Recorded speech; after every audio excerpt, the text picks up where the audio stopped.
that one on Thursday, and then we're having our actual training Thursday's busy, man. on Race Unity Saturday. is at HC on Thursday. And then there's Who? Race Unity Symposium is on Thursday at Houston Tillotson. Okay. There's a 1 o'clock session and a evening session that starts at 6:30. That I think conflicts with something else going on at 6:30 Okay. at HC that same day. what- That's where I think that's you it is, guys, right? 6:30, Yeah. Are both of these y'all? Keep Austin Yeah. safe? Yes. Oh, Brother Stephen, are we on? oh, I think so. That's about it. Hey, cuz. All right. Cousins. Robert Muhammad, thank you for being on, sir. Thank you for having me. And Gary Teal, we probably know from Travis County Republican Party. Mike Lee, Esquire. I don't know if they can Trailer see Park me lawyer. down here behind the deal here. Oh, we can see you. I can't see myself. You can't see yourself. There you are. I'm hiding from myself. That's because you got them dark sunglasses on. Your future's so bright. Is that it?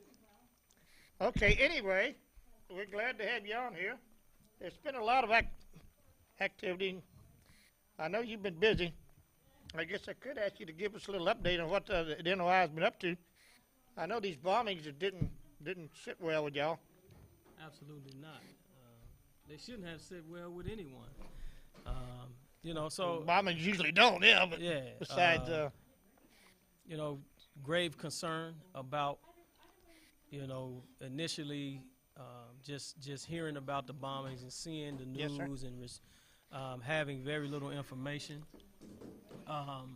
as to what pattern was being taken, having no suspect. You know, those things were very concerning. But ultimately, even after the dust settles from that, what was concerning to me is the fact that, you know, our communities are left vulnerable, and that the care for our community is not at the level that it should be, in my opinion. And so, you know, years ago, back in the 50s, 40s, and 30s, our communities were so tightly knit that if anybody came into our communities that we were not familiar with, that was Yes, sir. already that was a red flag. yeah, I already. understand that part. And with today's technology, you know, the difficulty in you know, law enforcement not having videos, you know, houses not being equipped, you know, with video and surveillance toolage and whatnot, you know, it left me extremely, and it left us extremely concerned, because it shows another level of vulnerability in our communities, not just from what already is happening inside our communities, but, you know, what can happen if you know, individual targets our communities. I can agree with you, and part of that on the communities used to be different. Yeah. I don't know who's going to pay for all these cameras and all we're talking about. Well, And as far as, I know when you investigate these things, you don't want to put the information out there that might could jeopardize that investigation. And I'm not really sure what he could have done different. Well, the bad guys are watching too. They watching. Yeah, they they're watching too. So if he says something, he can jeopardize, you know, give out information they know. And you got to, there's a lot of reasons not to say anything. well, you know, that's understood. It does not quell the anxiety of, you know, individuals who feel like they are being targeted.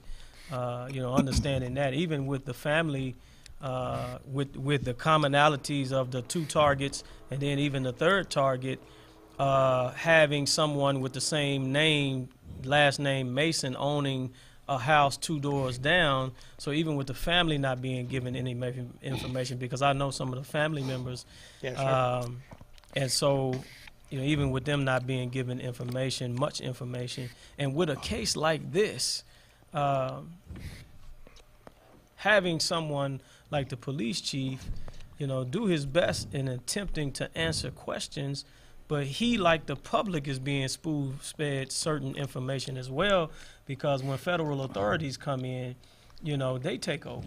And so one of the family members explained to me that, you know, once they made it to the scene, they witnessed the ATF and the FBI in a debate and an argument with APD officers, you know. So that stuff we see on television is very real.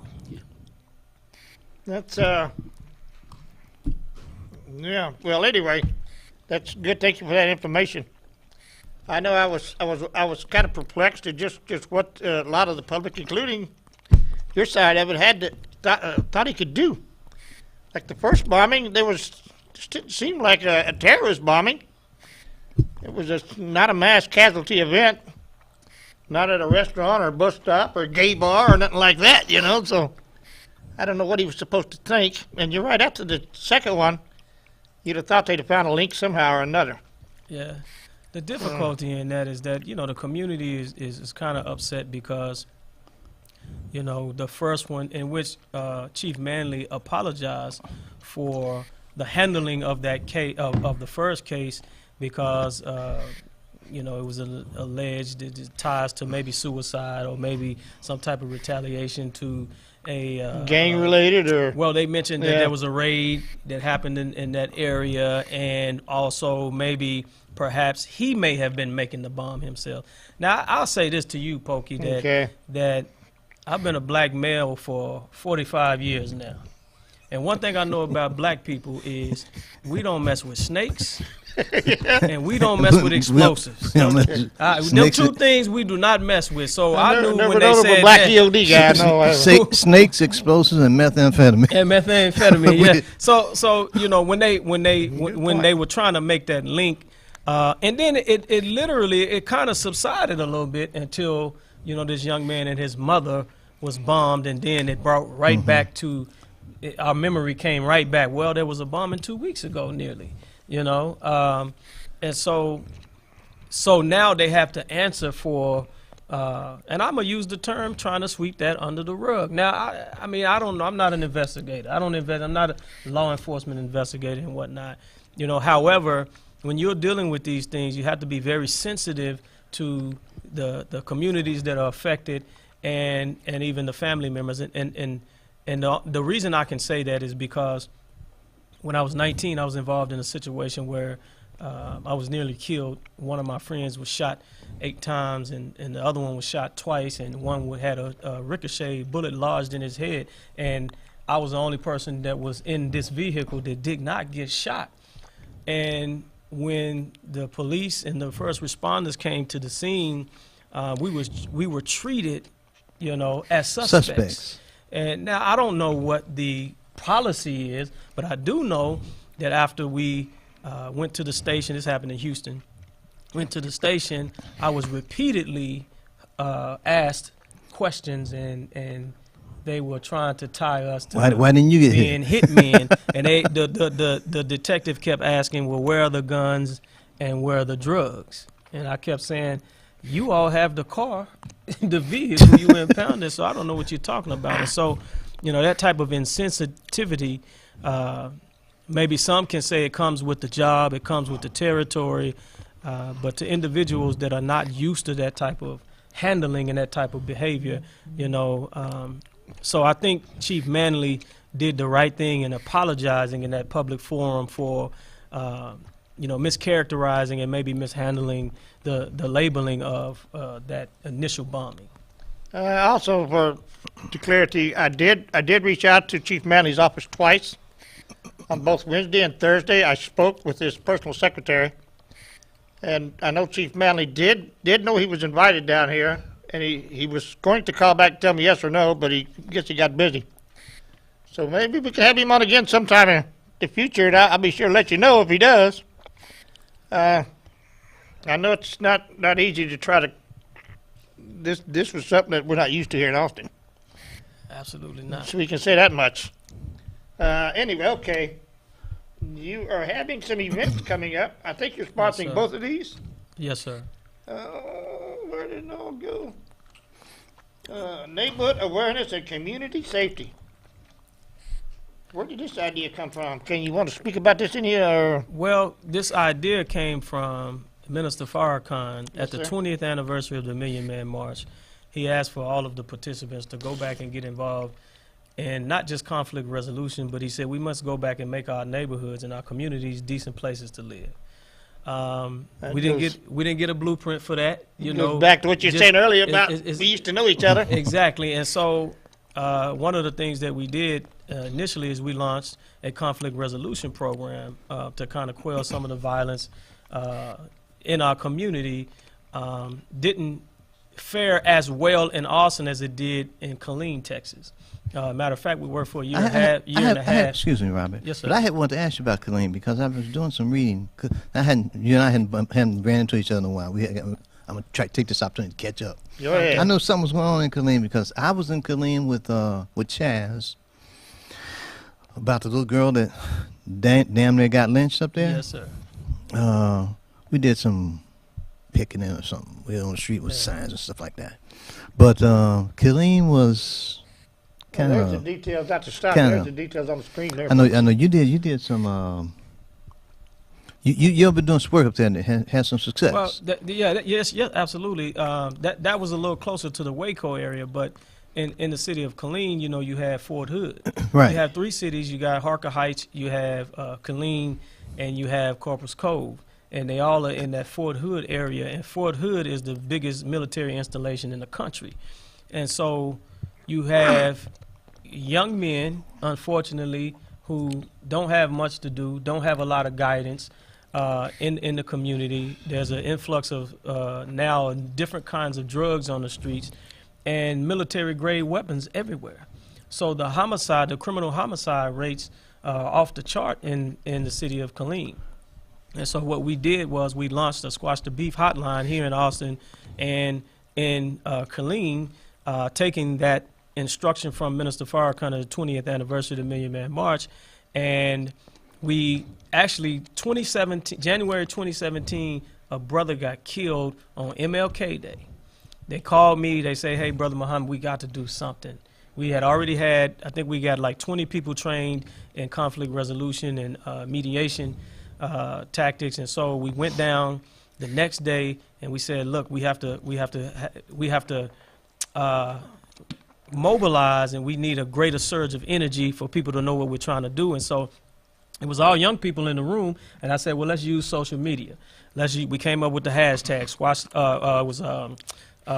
Stop the Violence KTX, and so we used that hashtag, and I encouraged everybody to make a 1-minute video and encourage 5 to 10 of their friends to make a 1-minute video, looking for at least 100 to go up by the end of that week. We exceeded the 100 videos, and the local media caught on to it. People started printing and making clothing at print shops and whatnot with the hashtag that said Stop the Violence. T-shirts and stuff like that? T-shirts, sweat, jogging suits, and those types of things. And so we started a weekly conflict resolution training session where people could come to. And so as a result, we've mediated situations where young men have actually shot at each other with assault rifles, and we've had them sit down in a room, put their beefs on the table and apologize to one another and leave that. We've had young ladies that actually were involved in violence that would at the very least say, if I won't say anything about you, you don't say anything about me. And so a year to date to this January 2018, the end of January, didn't it drop to like 0 or something like that? They reported that there was the first time in 5 years that there were no criminal homicides in the month of January. So the work, although it doesn't seem great, we had some city officials that wanted to support it, but when they found out the Nation of Islam was at the core of it, they backed away. But the violence, the homicide rate had tripled in 2017. Right. So now they're willing to come back to the table because now they're seeing some results.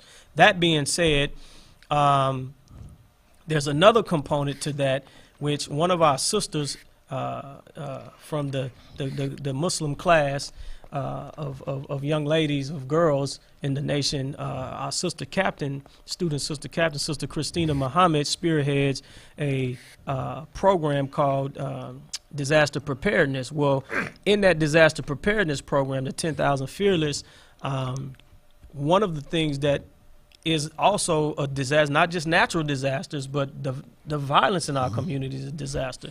So they're going to spearhead the training for us. And that training is going to include things like search and rescue.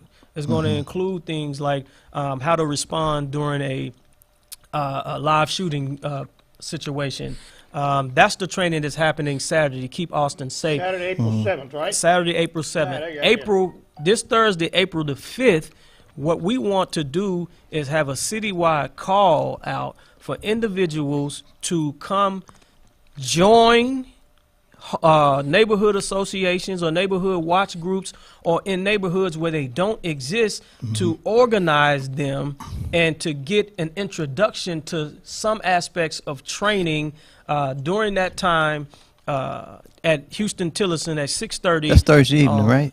Thursday evening at April 5th at 6:30. And so we're inviting everybody to come out to that, because what the hashtag that we're using is Austin bombings, hashtag never again. And so we want to take control of our communities, and so we can ensure the security and the safety of our women, our children, our elderly. And so we want to begin to organize individuals, but also to give them the training. And so what I said at Austin Justice Coalition's forum the Thursday following the bombings was that we can blame the mayor's office, we can blame the chief of police office for not getting on this fast enough. But if we remove both of those offices, who's going to be responsible for our community? Us. We are. Us.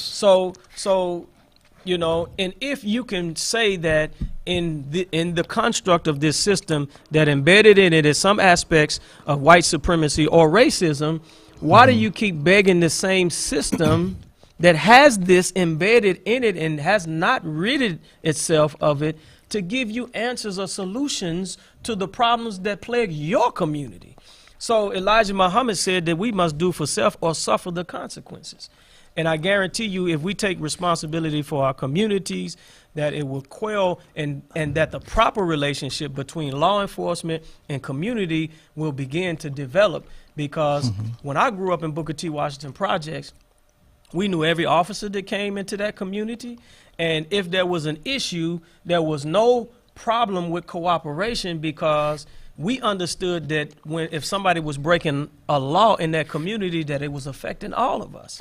And so we knew what Ms. Johnson was doing down the street. We know what Mrs. Doyle was doing down the street, what Ronnie Joe was doing up the street. You know what that sounds like, Robert? When I was growing up in the neighborhood I grew up, when we grew up, those of us who grew up during the end of segregation, so to speak, if you say, like in my neighborhood, let's say if I was on one end of town messing up, somebody's mom might whoop me, and by the time I got home, my mom already knew about it. She tightened me up when I got home. Right. And so it was like a self-regulating. It was like a self-regulating, self-policing kind of thing. Booker T. Washington, when you're growing up there, and you knew the cops. Yes, sir. They didn't have this problem in it. They were white cops, black cops, or all cops. They were all cops. But see, there was a certain amount of community there. That's communication and involvement. So yeah, and it wasn't that there weren't road cops at that time, but the road cops understood that these people are united. And if I ill affect one, it's like ill affecting all of them. And it's coming out. And there will not be it's not gonna be hidden. Me brutalizing Ronnie Joe or Miss Johnson up the street without the rest of them responding to it. You see what I'm saying? And they wasn't responding with no picket signs. They wasn't responding with no marches and whatnot. So as a matter of fact, if you can go back and ask some of our what we call OGs or some of the pioneers from back then, that police had to get permission to come into that neighborhood at that time. I'm not talking about the Booker T. Washington projects that you see now. I'm talking about the ones that had brick, that had those speed bumps in them and whatnot. That was across the street from Old Anderson. And so there were some aspects of that life and that culture that were very beneficial for us, and we've got to bring it back, because we call our communities or our neighborhoods, we don't call them neighborhoods anymore, because we are not being very neighborly. We call them hoods because we're not being very neighborly. But we got to bring that neighbor back into neighborhood. And so once we do that, it is my contention that once we do that, we can have a real live conversation about excessive force, police brutality, and racism, because we will not be on a begging pedestal or a rostrum, a pulpit begging someone to stop doing something to us. We will be looking eye to eye and saying, you will stop it, you will respect us because we've stopped it and we respect ourselves. So it's a self-help, self-responsibility thing. Absolutely. Anything, Gary? Just thinking about a lot of different things in all of these issues as public policy issues. So many of us have families and neighborhoods, and I agree that's the way these things have to be handled, with person-to-person contact. This has to be something that is more immediate than some new law that gets passed somewhere. But I also do think about government and what it can do to help, and I think that the big issues, even within my party, something like privacy, we can catch people if we put cameras on every single corner. And we've got people on the right who are law and order folks, and they say, let's equip the police to gather this information. We also have people who say, I do not want the government with a camera. We don't want a camera in our anywhere. house. So we're going to have to deal with privacy issues. We're going to have to deal with mental illness. And I know that there are Democrats who say, oh, that's just a smokescreen because you don't want to talk about gun registration, so you're blaming it all on mental illness. But and I've heard doctors say you don't have to be mentally ill to plan a murder, but I sort of think you do. I want to define it as if you grow up in this society where most people can get along, and you wake up one morning and say, I think I want to blow somebody up. I think that's a kind of insanity, and we have to figure out what it is, whether it's alienation or whether if it's something that can be addressed with more attention from family and teachers. We need to know what to do. Yeah, and I'll say this, that I agree, but we always run into a problem of application, when policies, who decides who's crazy? When policies turn into law. And we'll debate about this sometimes over because what these issues are American issues, right? But when I get up in the morning and I see a video of Alton Sterling, in this video that's released, and I see and I understand some aspects of the law, but when the initial engagement is not to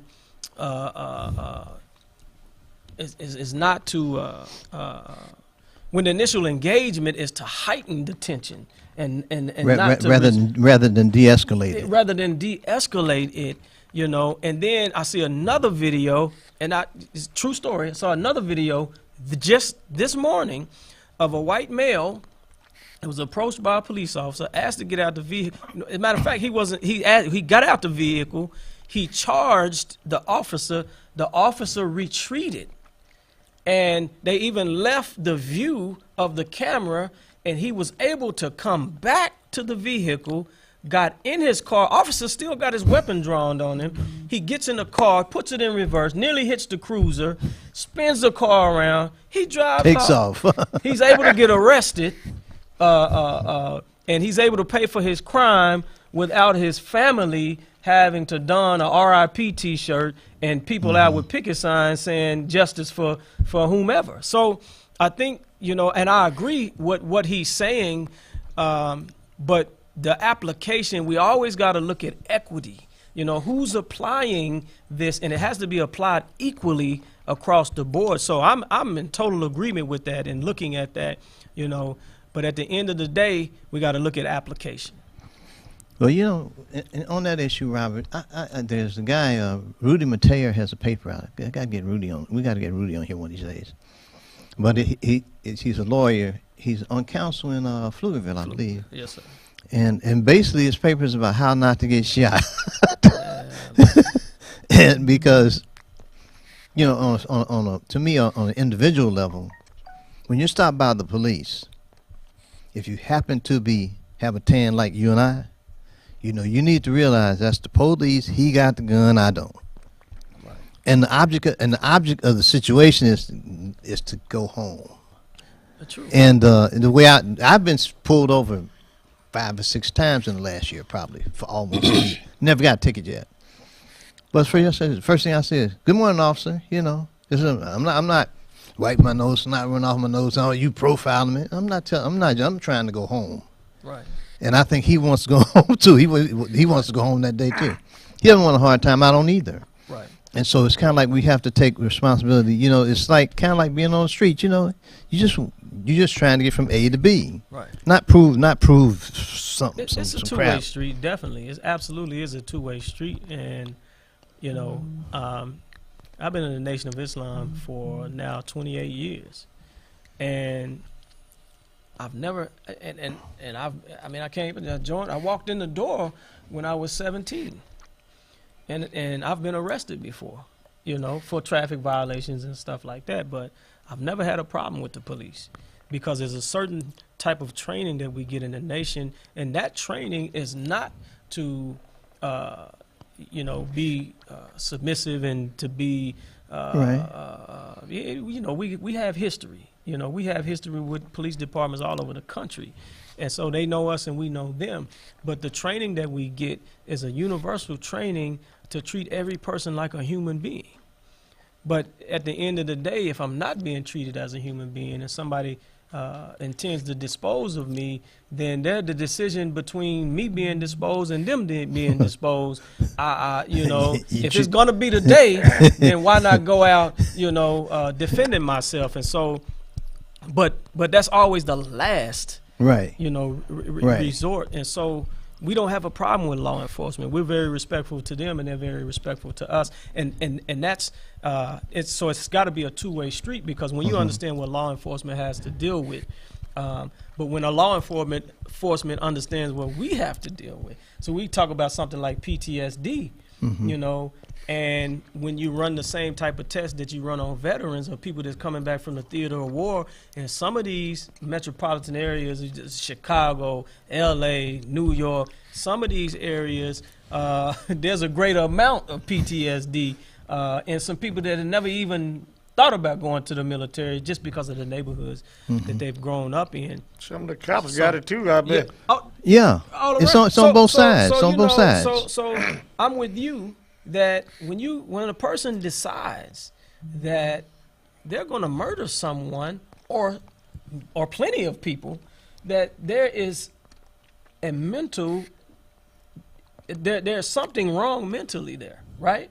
You're leaving the realm of humanity, going into something else, and the problem that black people are always facing, that we yelp about and that, you know, we cry out about, is that, you know, there's too many cases where our young white counterparts are deemed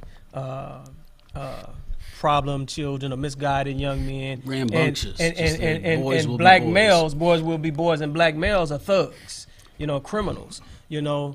So it's the application of such language, and it's a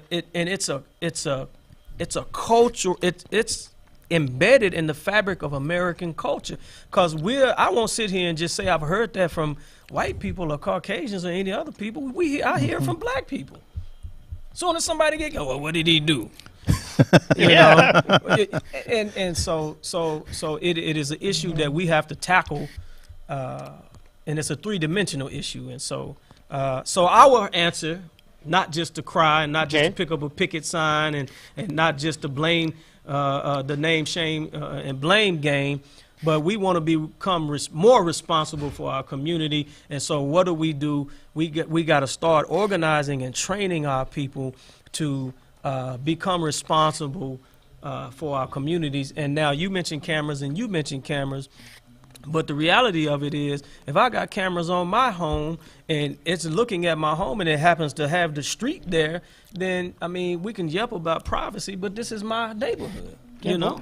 This is my neighborhood. So So maybe put one on the street light instead of the home. When Miss Johnson looks out the blinds and say, you know, those boys are out there up to no good, you know, she's recording that with her brain, with her mind. But I do understand that we don't want big government and big brother, you know, recording everything and looking to everything, you know. But hell, we got people got phones. Everything's just about recording. I think everything, back to Rodney King, the technology, I think, is bringing to light things that in 1950 just would never have been make known. An accusation, would never have been known. But they couldn't prove it. And now people can say, I have seen these 10 videos, and maybe I imagine there are a lot of videos where the police act responsibly. But now we have these examples where the police are not acting responsibly. And then, see, the issue is there are laws there, but there are loopholes in the laws, in the policies, in the procedures that allow these individuals to get a way out from the behavior that exhibit. And I'll just give you a prime example. The young brother whose brother was killed in California. He was being interviewed by Don Lemon. And he told Don Lemon, he said, see, you don't get it, but the mayor gets it. He's going to help us build a community center and a library, a 24-hour community center, so that the young males can have something to do. Somewhere to go. But in that is sort of an admittal that because we don't have these things, that we are out doing the wrong things, and we're being groomed in certain types of behavior that causes us to be shot down. You see, this young man was running, but he doesn't understand necessarily that that's what he's saying. But a good attorney or somebody looking into that is saying, well, yeah, you're admitting that because you don't have these things, that there's certain behaviors that exist. And so that becomes a justifiable reason to commit homicide because of the certain behaviors. Lawyers that see that kind of stuff. I'm telling you. So No offense. you know, we gotta be careful with what we say, because that's what that meant to me. Excuse me, but you know, lawyers and judges are two of my favorite people to bash. That's true. Yes, sir. I put on Facebook all the time. The main problem with the system is crooked lawyers and crooked judges, and too many of them found their way to the FBI apparently during the Obama administration. Man. That's the problem. No. You got fools and robes out in California saying the president can't do this, his executive orders. We run things. Well, what he's if I can go back slightly, your brother said me. I think it was. When was that? It must have been 20 years ago. I don't get around like I used to, but back then I got all these events, and he did one at Houston Telson, I believe it was. Yeah, it was, about how to act when you encounter a cop, or how you're supposed to stop your car at the white line, you know, and not go over it. Right. And make sure all your turn signals work and stuff like that. Keep your hands attended to, stuff like that. And it seemed to me that, a lot of these people just keep your hands on the steering wheel. Yeah. Well, instead of escalating, none of this advice. I mean, in a system that is unfair, it may be more crucial for a young black man to understand that, but that doesn't mean that young white men shouldn't act exactly the same way. You treat the police officer like they're the president. A lot of white boys get shot out there. Yes, sir. Well, and that's we don't ever go right for some reason. I don't know why. And that's the difficulty in that, is because we're teaching this by and at large, and I'm sure some organizations are teaching it in the white community, but I mean, it's almost a given. Like, it's a rambunctious teen. Oh, they'll get over it, so he smoked a little reefer. He may be the president in 20 years. Whereas a young black male doing the same thing, he's a future convict, So, but unfortunately, in this community, in this society, we're teaching our children these things because of the programming of the society itself, So yes, there's a video that's out, and I can't remember the guy's name, white male, I believe, that was shot in a hotel. He had his hands up in surrender. and they gunned that man down, killed White him. folks don't say You nothing. know? Why don't we say something about that? You know, so What's the matter with us? We all so- been, pacified He so much. just said something about it. well, you know, and Yeah, take a black man and say something about it. so I'm saying, but Turn then, it on the Trailer Park Show. but then, yeah, we're on the Trailer Park Show, and let's just be honest. You know, with black folks making up less than 8% of the population here in the city of Austin, and for how many bombs went off? Yeah, 1, four. 2, 3, Was it four? 4, Four? 6 Four? went off, and it happened to kill 2 black males. You know, And badly wounded. and wounded the mother. Yeah. Wounded, the young white males Does look as suspicious. well. Yeah, I mean, but I'm just. I mean, you can't help but if if you live in the wrong, community, you're like so What's really happening? right, so you can't help but bring those things into mind and wonder why the young man targeted. And so in one of my lectures recently, I said, so you telling me that this young man got a map of Austin, or the city of Austin, or the county, and randomly picked, and he just happened to land on the population that is the demographic that makes up the least amount of the population, less than 8% of the population, twice, unless there was a target, and there was a reason that there was a target, and because of his demise, we may never know exactly why, but we have to prepare for this. And now the realm of possibility has been expanded in the minds of sick people, and sick people have saying now this can be done because I've seen it done. So therefore, this young man won't be the only one in the future that possibly have done this, but others may try.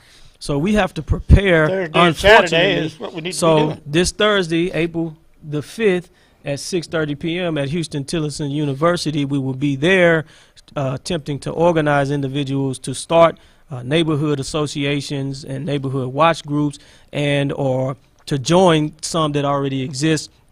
And then on Saturday, out at the Texas Music Ranch, Keep Austin Safe, there will be 4 hours of training that will happen, and that's being headed up and spearheaded by our dear sister Christina Muhammad and the Disaster Preparedness, the 10,000 Fearless team.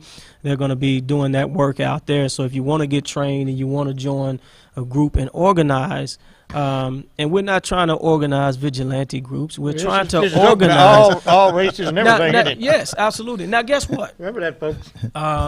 Fatima Man and Counterbalance ATX had a vigil out on Old Fort Hill. It started at the Eastside Prep College Prep Academy, right there. and we walked down the Old Fort. Right now, we walked down there, and my uncle happens to live on that on that street, right?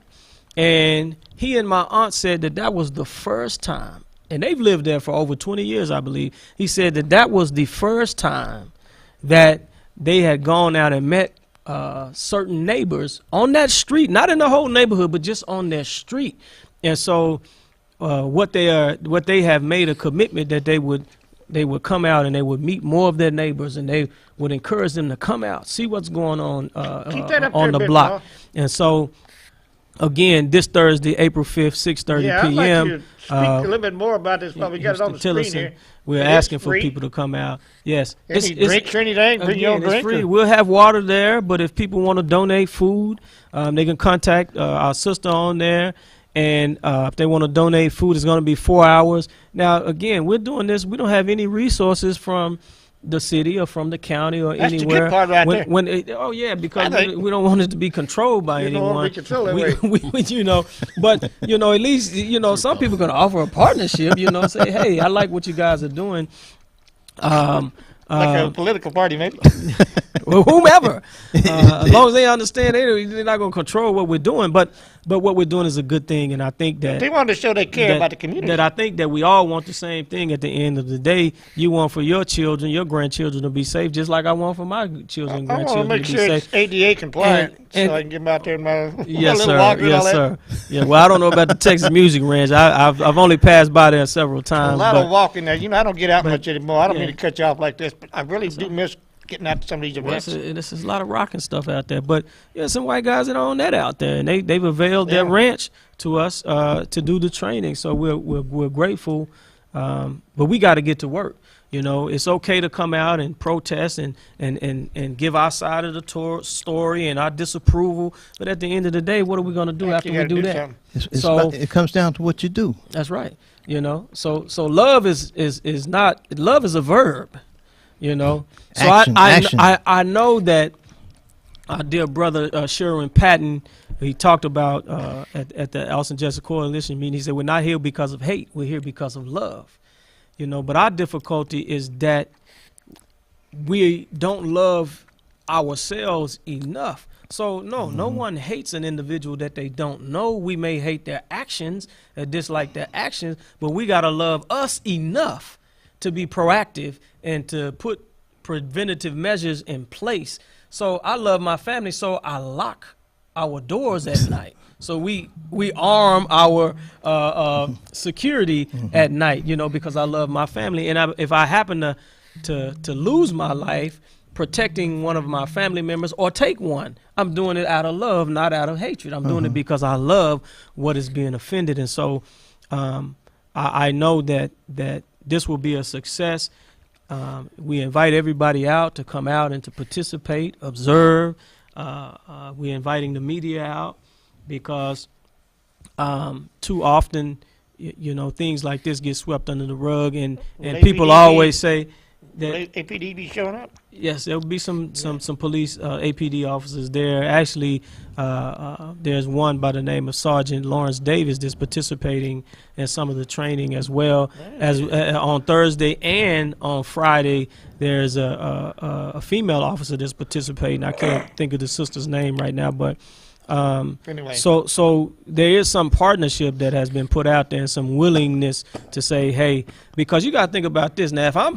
If I'm law enforcement and I'm getting all of this heat, about what's going on and what's not going on, and I have groups of individuals and coalitions stepping up saying, hey, we want to become more responsible for our communities, then why wouldn't you support that? And so one of the things that we're asking, and I'm not putting any, but if any people want to make in-kind donations or corporate sponsorships or donate things that's needed, we will have a wish list posted soon that's coming out of the event page. And so we are looking at developing a full-fledged program throughout the city to assist individuals. When you look at that Old Fort community, those homeowners are middle age and up, and so they don't have a lot of young folks that inhabit that area. So they may not be able to do the neighborhood associate and neighborhood watch on their own. They may need some help. They may need people to volunteer to come in there.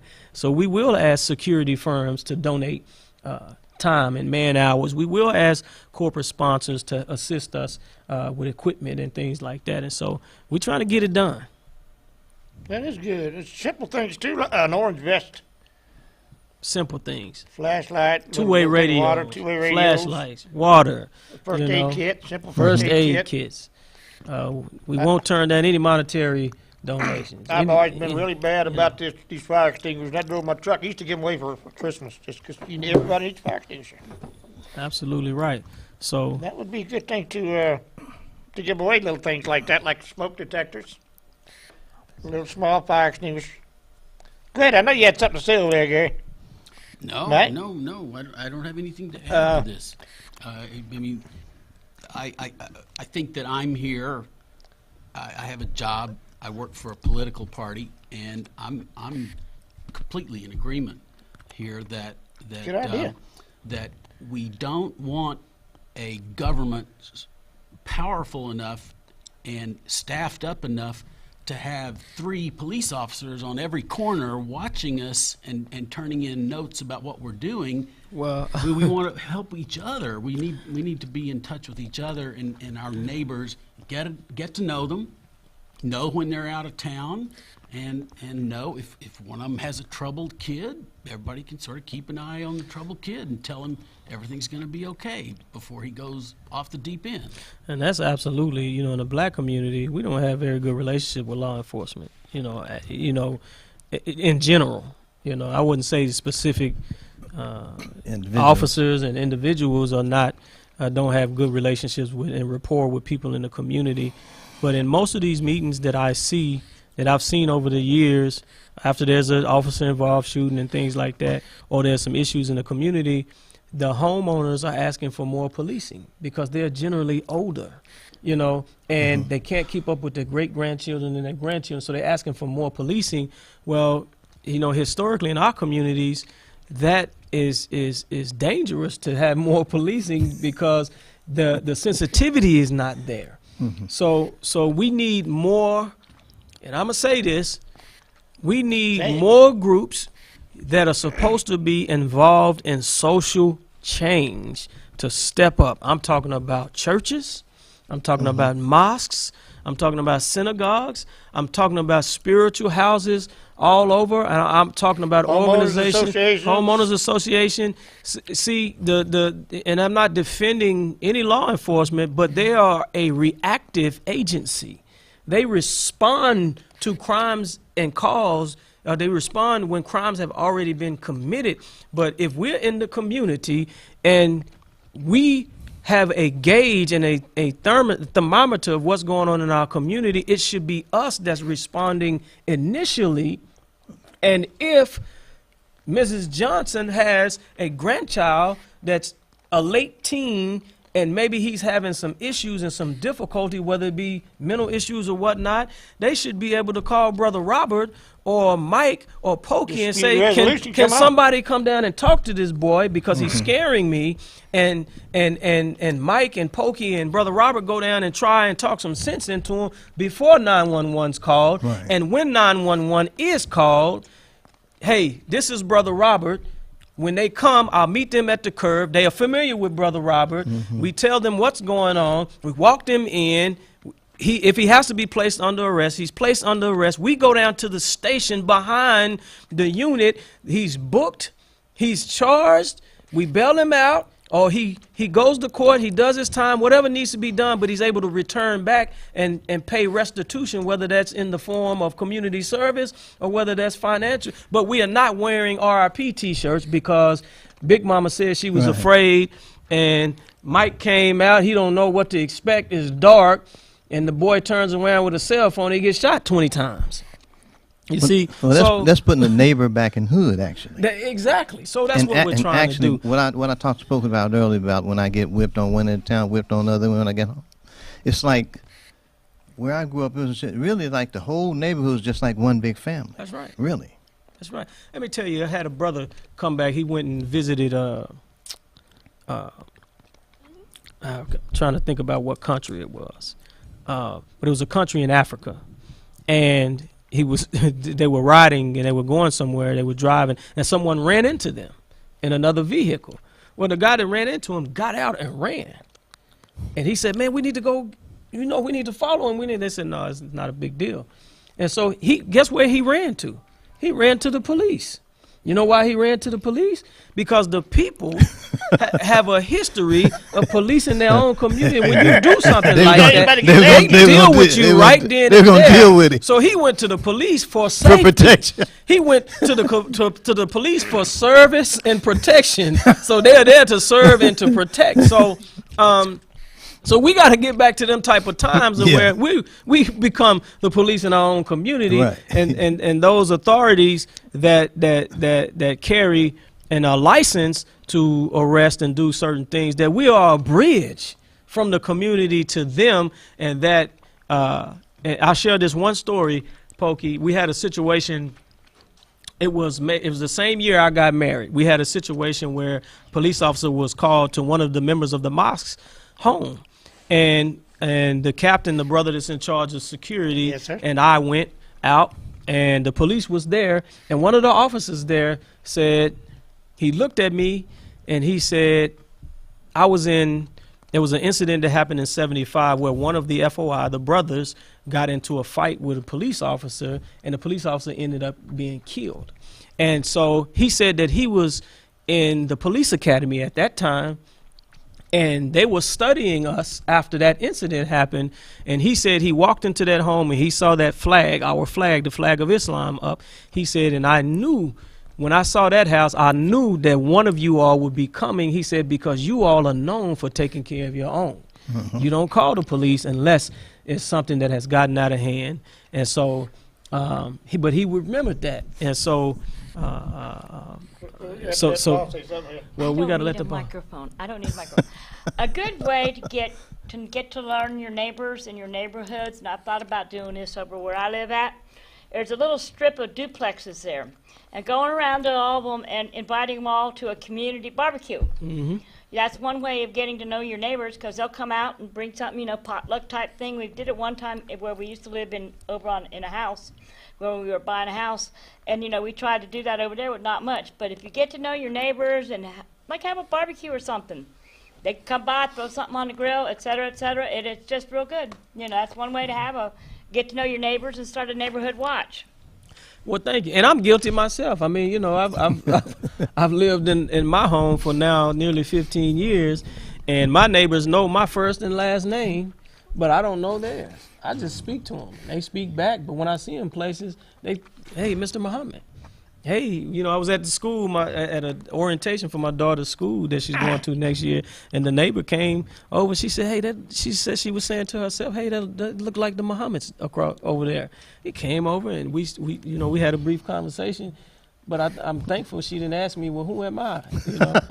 I just know the house that you live in. I don't, know your name, but they're very kind people, and so I'm guilty myself, and so.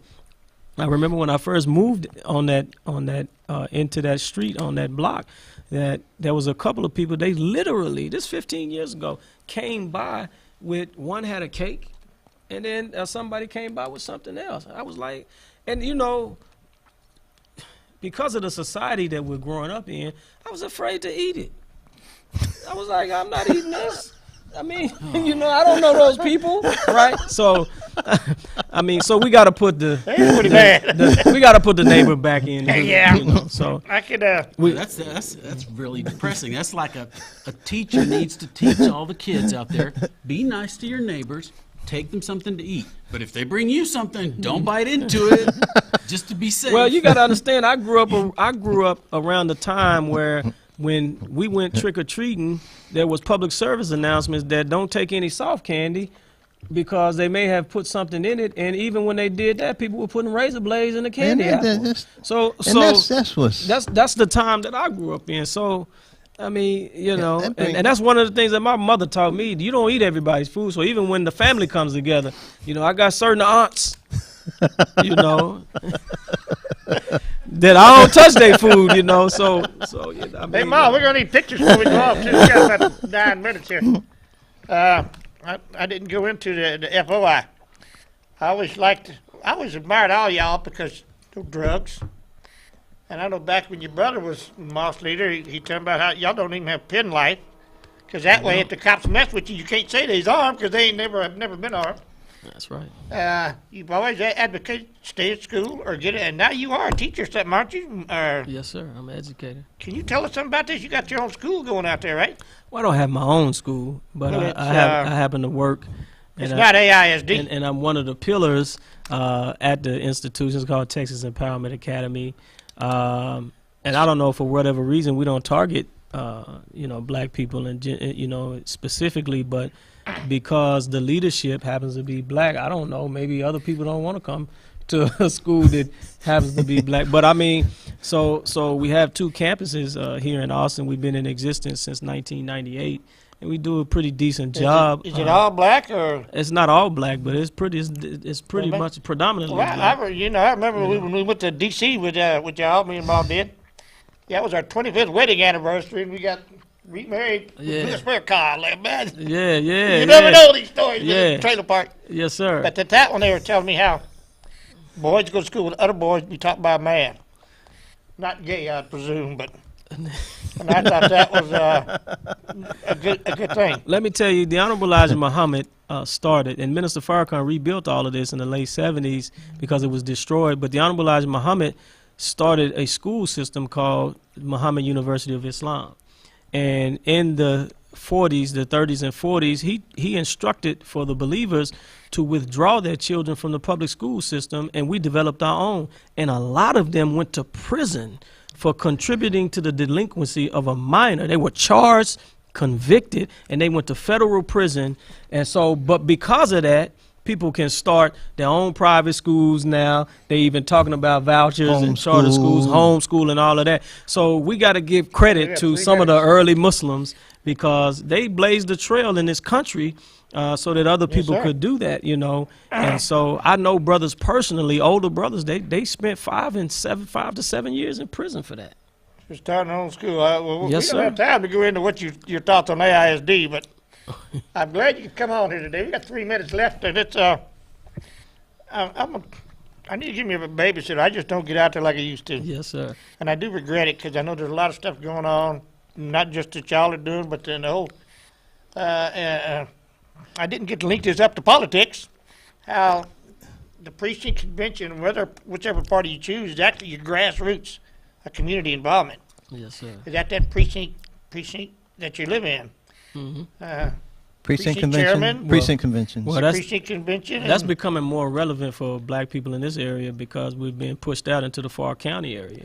So more important now than the city council sometimes is going to be what's going on in your precinct, even though we do everything in the city. So those local politics in the city still affect us as well. So, but we got to get engaged in it. I would certainly encourage everyone on either side and either party. Of course, we suggest the R party, Yeah. but you know. Well, I get up every day and try to give people a list of the Republicans in their area so they can go knock on the door and get to know them. And it's not. I hope that the Democrats are doing the same thing. It's up to them to do that. But it is one way to get to know people, and you get to know people who share some of your values on either side. You're talking to people. It's a way to meet people. So if you've been there for 30 years and you don't know people, you ought to get one of these lists from either party. I definitely Go don't meet 'em. like the way this town has gone. And if you're new to the area and more people are signing 6-month leases and moving over and over and over again, why not go to the party, get a list of neighbors, and you know their middle names, you know their birthdays, and you can really get to know people, and that would be a step in the right direction, I think. And again, locally, both parties want better transportation. Both parties want a safe neighborhood, and they can work together. When it comes to foreign affairs or something, maybe they have a big argument, but on local issues, they can work together. Well, Robert, Everybody wants a better community. Everybody. Yeah, stay tuned Period. because Mike's coming on in 30 minutes? 30 minutes. And he's got a good show coming on with Joe Martinez Yeah. and some interesting stuff. And we do appreciate having you on. And y'all have always been more than open and honest with appreciate everything you you've ever inviting talked us. about with us. We appreciate you inviting us. Thank We're you. going to like to have you on Always. again, and I'd sure like to hear more about how it goes out there this Thursday and this Saturday. Yes, if I sir. can't attend it myself, take plenty of pictures. Yes, sir. We will. I always look at all your pictures out there on Yes, sir. Facebook. Well, we thank And you for this having new us. this new way of this new communications doll is real good. Yeah. And I'm gonna keep working on the chief, and I'll let you know if he comes on, because I know you've been on with us before with Chief Art. And we'll be back next week with more of Court of Appeals candidates. I think you'll only have one of them. Anyway, bye-bye, folks. That's it.